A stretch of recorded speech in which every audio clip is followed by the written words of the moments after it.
Welcome to Monday through Friday, Cellular Agriculture for a Pandemic-Free Future.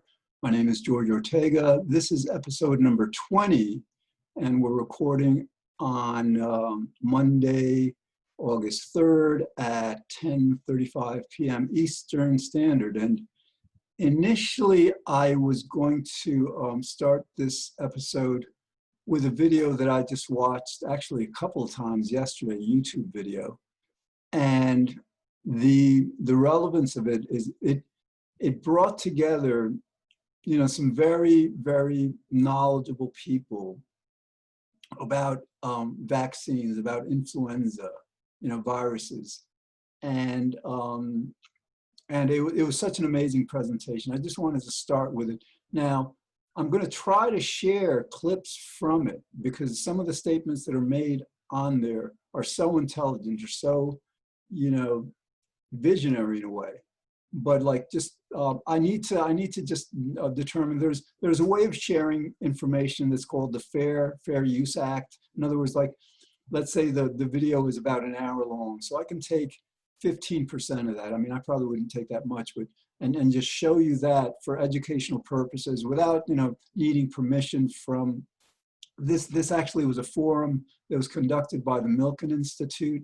That's financing a lot of work on vaccines. So let me just share my screen as I just explain. Or so again, it's called and again, I would so highly recommend this. It's called Making Influenza History: The Quest for a Universal Vaccine. And the relevance of this is that as I've been explaining, this is not a 1 in 100 year event. This, the prevalence of these outbreaks has increased dramatically since, the 2000s, and even before then it was increasing. So again, the important thing is Anthony Fauci, he was, he's a, one of the people on the panel, and again, you know how he's he's probably the top authority on infectious diseases and all that. So, and one of the things that he said, they're working for a universal vaccine, but his estimate, and I'm glad that I got his, kind of perspective on this, because I believe he is the top authority. He said we're probably, at least 10 years away from a universal vaccine. Anyway, so let me end the share. So again, I would so highly recommend your watching this video, and I'm going to try to share portions of it, in future episodes. But so that's Anthony Fauci, just made it pretty clear that even to get to some of the early stages of developing a universal vaccine would take at least 10 years. Now, one thing I've got to mention, in fairness and because it's so important, is that, they were talking about funding, and it's not, that funding for a universal vaccine is just as inadequate as is the funding for cellular agriculture, for this new industry that can make us so, safe from future pandemics. So again, the same rationale that I use to justify that we should be spending $50 billion to scale up cellular agriculture so we can have these clean meat products, these cruelty-free, pandemic-free products in supermarkets, much healthier in supermarkets in 2-3 years rather than in 10. Because again, this new industry, like the universal vaccine, at the current rate that they're progressing, it may take 10 years or longer to scale up to have these products be competitively priced. All right. So again, with the vaccines, I think they don't, they may be investing several $billion in this effort. But they really should scale up, at least 50 billion, perhaps even 100 billion, again, and the justification is so clear, The Congressional Budget Office, as I mentioned before, has predicted that COVID-19 is going to cost the United States alone, not the entire world, about $8 trillion. You know, and $50 billion is 0.5% of $8 trillion, about that.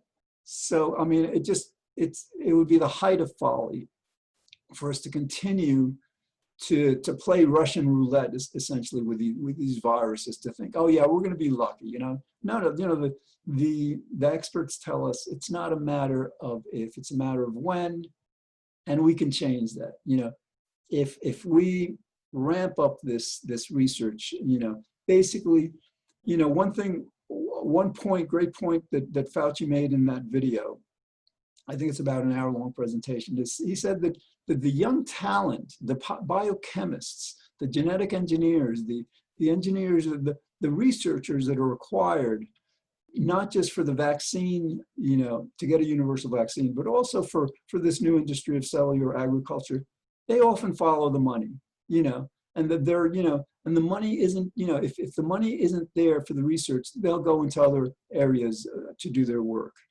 So again, we really, you know, we really need to open up this discussion of, well, you know, what are we going to do to remain safe from this pandemic, from future pandemics, and how soon are we going to do this? Okay. All right. Now, all right. I'm gonna, you know, I'm still researching a lot. I want to just really solidify the understanding that the current level of research funding, you know, universal vaccine is 10, 15 years away, perhaps 20 years away, you know? And so, so if that's, you know, until that funding is available, you know, our best chance, and even, you know, if you compare the vaccine with the prospect of completely eliminating pandemics by eliminating the farming of animals, factory farming, then of the two, eliminating factory farming and the farming of animals completely is a much, much more effective means, because like that's preventing the problem from happening. You know, whereas like, you know, even with the universal vaccine, for example, let's say that they get one, right? Let's say in 10, 15 years, and then we're lucky that, you know, we don't get another coronavirus before then. Then, you know, then there's the question of effectiveness. Our annual flu virus, you know, it's only on average 60% effective.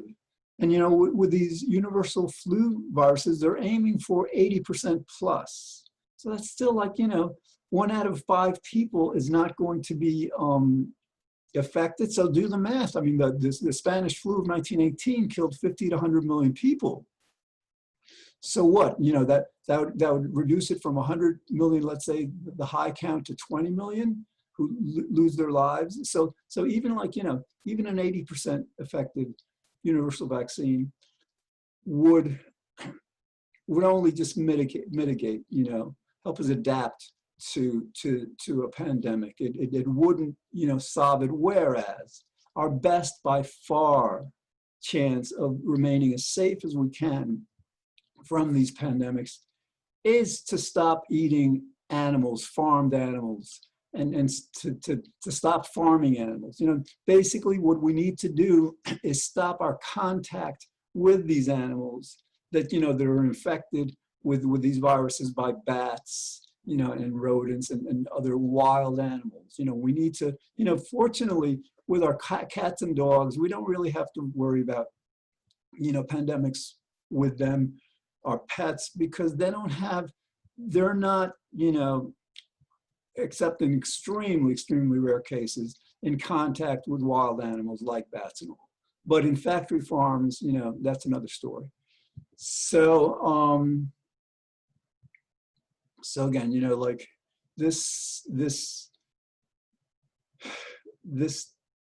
we absolutely need to end the farming of animals. And so now, all right, we've gone through this, you know, for a few minutes. Now I want to turn to what really is the essence of the problem.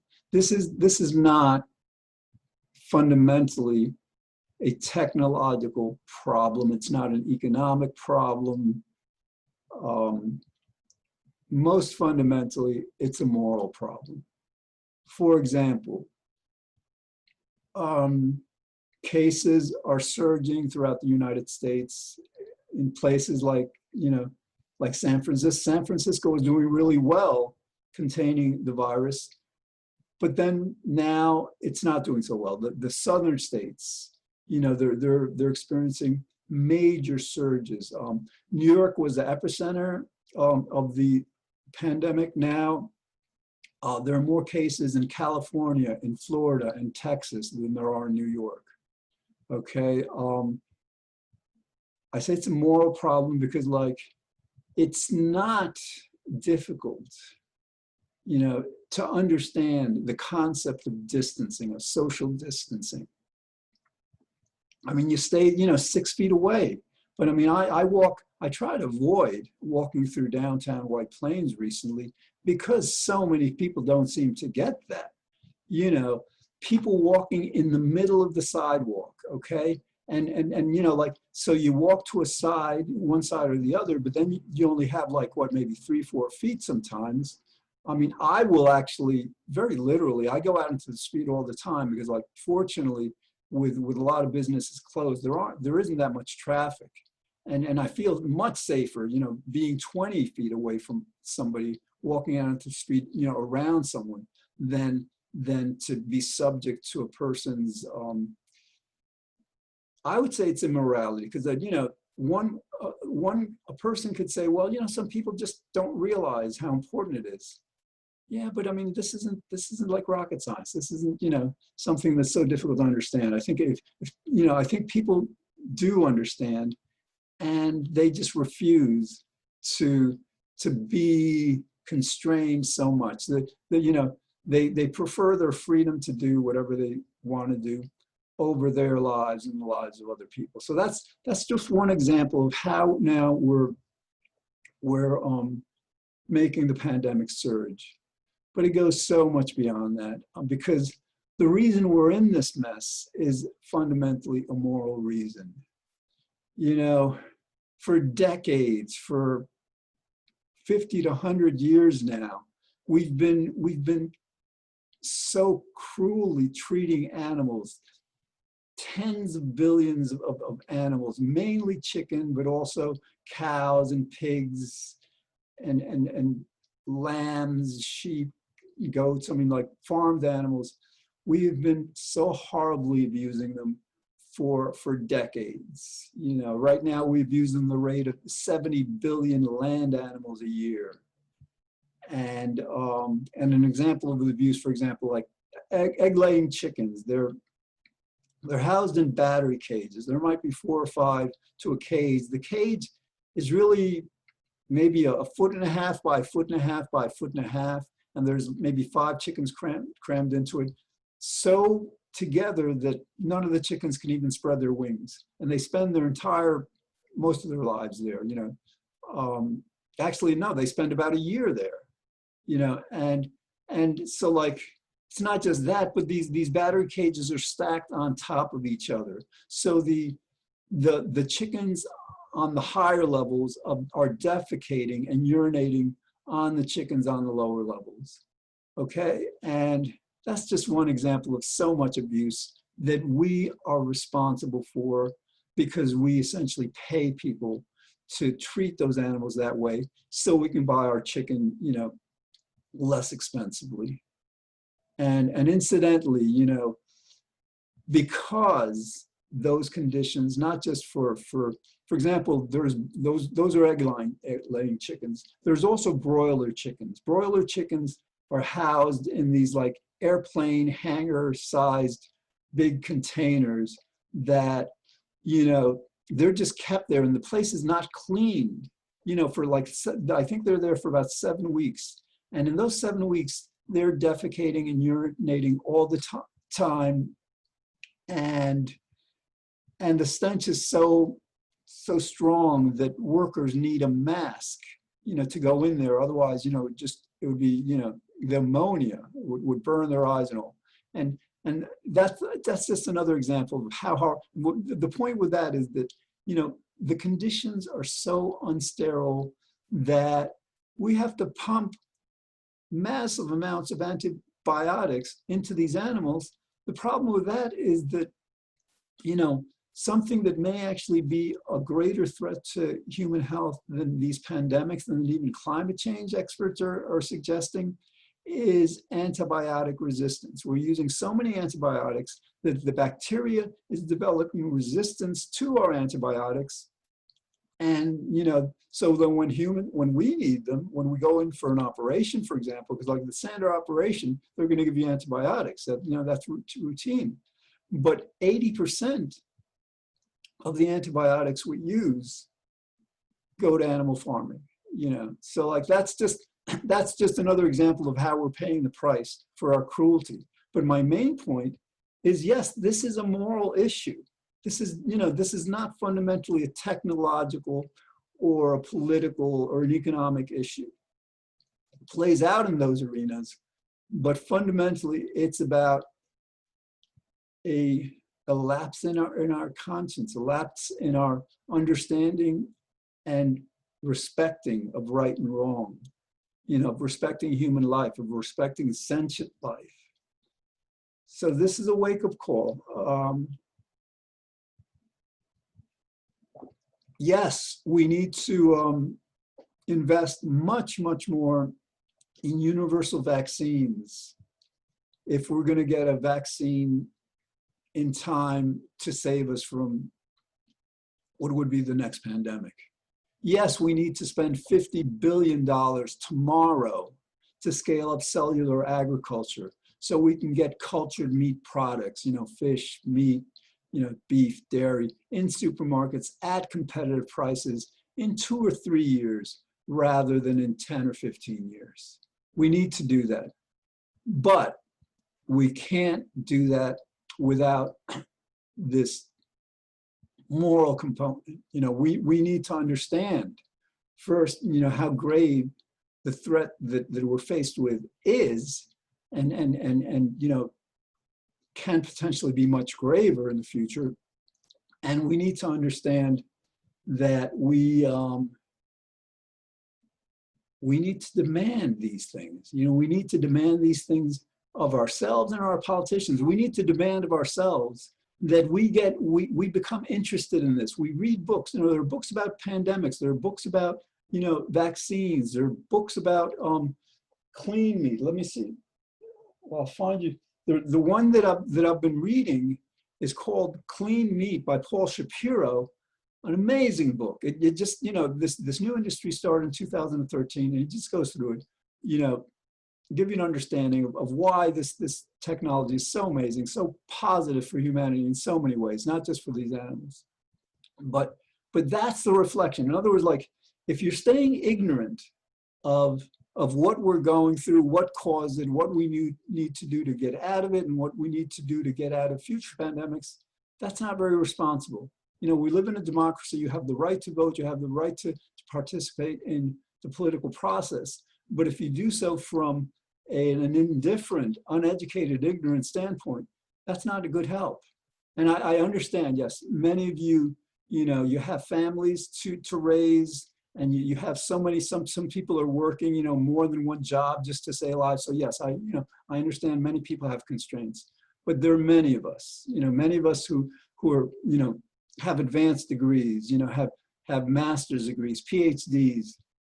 There are many people in the financial industries, in politics, in nonprofits, that it is their obligation, it's our obligation to know this, to know what's going on, to know the details of this, to understand what we need to do, so then we can, with knowledge, not just, with a kind of like ignorance, a kind of like just, well, it seems like the right thing to do, but with solid knowledge, then we can demand that our politicians start doing the right thing.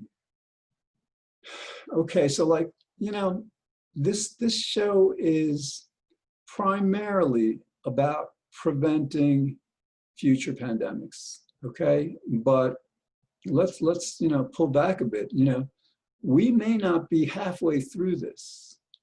Okay, so relative to this need for us to strengthen our conscience, to become much more moral, much more virtuous, it's not something that we need to think about just to be free of future pandemics. It may be the case, and those of us who are, who believe in God or a higher power, which in the United States is about 80–90% of us, we understand the morality. When basically, it may be the case that unless we right now begin to act much more morally by getting informed about this, by demanding our politicians, fund clean meat and fund vaccine research, by doing much more than we've been doing, unless we do this, this pandemic may go on for 3, 4, 5 years, may completely destroy the world economy as we know it now. I just, I guess I suppose I should begin to, people are probably beginning to write these doomsday books about what to expect if this pandemic lasts 2, 3, 4 years. And it's not something that I would, want to do. For example, I read years ago what happens to these animals on factory farms, and I can't read that material anymore because it's too hurtful. But if you haven't read it, just morally, I think you should be aware of this now. But like with the book on on how completely an extended COVID-19 distancing can destroy our life, our way of life. Yeah, people are probably writing these books right now. And no, I don't want to read a book like that. But yes, if I'm going to present the information, if I'm going to be part of the solution rather than to contributing to the problem, then it's something to do. Another thing, I ran across a study. I mentioned this stuff, I try to mention it over and over because that's the point of it, to say these things so many times that you'll finally get it. But this story was about,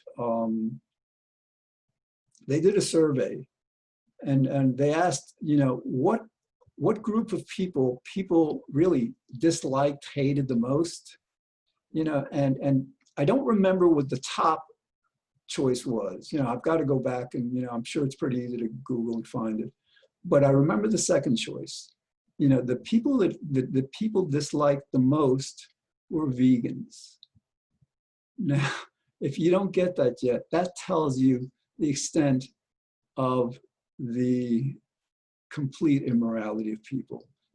For people to hate, because I'm a vegan and I don't know many vegans, but vegans, we don't eat meat, and eggs and dairy. Some of us do this for dietary purposes because it's much healthier to have a plant-based diet. I'm guessing the vast majority of us do this because we understand the suffering that these animals go through, and we don't want to be a part of that kind of system. It's just like we wouldn't want to be a Nazi in Nazi Germany in the Holocaust. We don't want to take part in such cruelty.